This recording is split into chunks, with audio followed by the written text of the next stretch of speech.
ഞാൻ through out അഭിനയിച്ച ഒരു പടമുണ്ട് ജോഷി സാറിൻ്റെ തന്നെ ജന്മം. സുരേഷ് ഗോപി, കാർത്തിക, ഗോപിക, സംപ്രദ 3 നായികമാരെ. അതിനകത്ത് ഗസ്റ്റ് റോളിൽ അഭിനയിക്കാൻ നയൻതാര വന്ന് ഇഷ്യൂ ഉണ്ടാക്കിയ പടം. നയൻതാര വന്നപ്പോൾ നയൻതാരോട് ഐറ്റം മാത്രമേ പറഞ്ഞുള്ളൂ, സീൻ ചെയ്യാൻ പറഞ്ഞല്ലോ. ഒരു സീനിൽ ചോദിക്കും ചെയ്യാൻ പറ്റില്ല എന്ന് പറഞ്ഞു വഴക്കുണ്ടാക്കി അവർ പോയി. അതിന് പകരം ആ റോള് സതയാണ് ചെയ്തത് അന്യലിൽ. ആ പടം ഇറങ്ങിയിട്ടില്ല. അവസാനം ഒരൊറ്റ ദിവസത്തെ ഷൂട്ട് നിന്നുപോയി. പ്രൊഡ്യൂസറുടെ ഇതും സാമ്പത്തിക പ്രശ്നമൊക്കെ. അതിന് ഞാൻ ത്രൂ ഔട്ടാണ്. കാശി എന്നാണ് എൻ്റെ കഥാപാത്രം. സുരേഷ് ഗോപിയുടെ വലങ്കൈ. ഫൈറ്റ് ഉണ്ട്, ഡാൻസ് ഉണ്ട്, എല്ലാം ഉണ്ട്. ജോസ് സാർ എപ്പോഴും പറയും അപ്പോഴാ ഇറങ്ങിയ നീ കക്ഷത്തിൽ ഡയറി കളഞ്ഞ് നീ മാനേജ് പണി നിർത്തിക്കോന്ന് പറയും. പിന്നെ ഞാൻ തമിഴ് ഗൗതം മേനോന്റെ ഉന്നയിത്താണ്ടി പരമായി അത് ഞാനാ വർക്ക് ചെയ്ത് അതിനകത്ത് ഞാൻ അഭിനയിക്കുകയും ചെയ്തു. അതിലാണ് ഒരാളെ ഞാൻ ഇൻട്രൊഡ്യൂസ് ചെയ്ത്. അതിൽ നിന്ന് മലയാളത്തിൽ ഇൻട്രസ്റ്റ് അയാൾ എല്ലായിടത്തും പറയാറുണ്ട്. കോട്ടയം പ്രദീപ് മറ്റേ നമ്മുടെ അച്ചാറുണ്ട്. പുള്ളി എപ്പോഴും എന്നെ കാണുമ്പോൾ പറയും നന്ദുവാട്ടാ എവിടെയെങ്കിലും ഒരു നല്ല വേഷം. അപ്പോൾ എനിക്ക് വെച്ച വേഷം ഗൗതമേനൻ സാറ് ഇവളുടെ തൃഷയുടെ അമ്മാവൻ മലയാളിയാണ് മാനേജർ പ്രൊഫഷൻ മദ്രാസ് രാജു എന്ന് പറഞ്ഞു.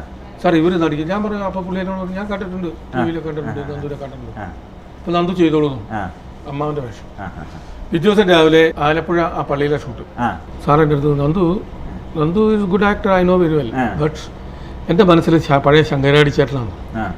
ശങ്കരാടി ചേട്ടൻ്റെ ലുക്കാണ് എൻ്റെ മനസ്സിൽ. അപ്പോൾ ഞാനിങ്ങനെ ആലോചിച്ചപ്പോൾ 2000 പേര് ജൂനിയർ ആർട്ടിസ്റ്റ് ഭക്ഷണം കഴിക്കാൻ ക്യൂ നിൽക്കുക. അതിൽ ഇയാൾ നിൽക്കുന്നുണ്ട്, പ്രദീപ്. അതിൽ ജൂനിയർ ആർട്ടിസ്റ്റ് ആയിരുന്നു.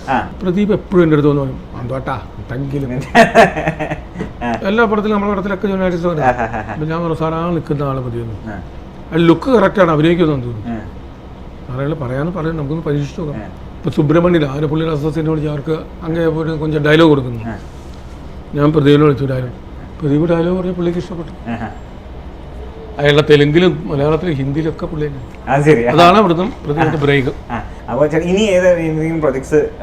ഇപ്പൊ ഞാൻ ദിലീപ് മറ്റേ നാദർഷയുടെ പടം ചെയ്തുകൊണ്ടിരിക്കുകയായിരുന്നു. ഇപ്പൊ ബ്രേക്കായി. അവന്റെ മകളുടെ കല്യാണം വന്നപ്പോൾ ബ്രേക്കായി. അതിപ്പോ 15-17 തുടങ്ങും. ജയസൂര്യ നായകനായിട്ടുള്ള അത് എന്നർലി ഡിഫറെന്റ്, സീരിയസാണ്, ഒട്ടും കോമഡിയില്ല. നാദർഷയുടെ ആദ്യത്തെ സീരിയസ് സബ്ജക്റ്റ്. പിന്നെ 1-2 പ്രോജക്റ്റുകൾ ഇങ്ങനെ നടക്കും. അത് ചേട്ടൻ പിന്നെ ഈ ഇൻഡസ്ട്രിയിലേക്ക് വന്നപ്പോൾ, അതായത് ഒരു ചെറിയൊരു സ്റ്റാറായി, പിന്നെ എന്താ പറയാ ഒരു സൂപ്പർ സ്റ്റാറായി മാറിയ ഒരു കുറച്ച് ചെറിയൊരു ആറ്റിറ്റ്യൂഡൊക്കെ കാണിക്കുന്ന വേറെ ആരെങ്കിലും ഉണ്ടോ? ചില ആളുകളുടെ പേരെടുത്തൊന്നും പറയാൻ പറ്റില്ല. ചിലവരൊക്കെ 1-2 പടം കഴിയുമ്പോൾ എന്തൊക്കെയോ ആയി എന്നുള്ള തോന്നലായിട്ട് നടക്കുന്നവരുണ്ട്. അവരതുപോലെ തന്നെ താഴെ പോയിട്ടുണ്ട്. ഞാൻ എന്തൊക്കെയാണ് എന്ന് തോന്നല്. അത് ഈ കൂടെയുള്ളവരാണ് പ്രോത്സാഹിപ്പിക്കുന്നത്. അങ്ങനെയുള്ള കുറേ പേരുണ്ട്, ആണുങ്ങളായാലും പെണ്ണുങ്ങളായാലും ഉണ്ട്. പക്ഷെ അവരത് പിന്നീട് മനസ്സിലാക്കിയിട്ടുണ്ട് നമ്മളൊന്നും അല്ലാന്ന്. പഴയ ആൾക്കാർക്ക് ഇപ്പോഴും പഴയ ആൾക്കാർ അവർ സമയത്തിൻ്റെ വില അറിയാം, എന്താ ചെയ്യുന്നതെന്ന് അറിയാം. പുതിയ ആൾക്കാർക്ക് അറിയാനിട്ടല്ല, അവരുടെ രീതിയിലേക്ക് കൊണ്ടുപോയി അവരുടേതായ ബെൽറ്റുകളായി. ഇപ്പം ആർട്ടിസ്റ്റിൻ്റെ സ്വന്തം പ്രൊഡ്യൂസ് ചെയ്യല്ലേ.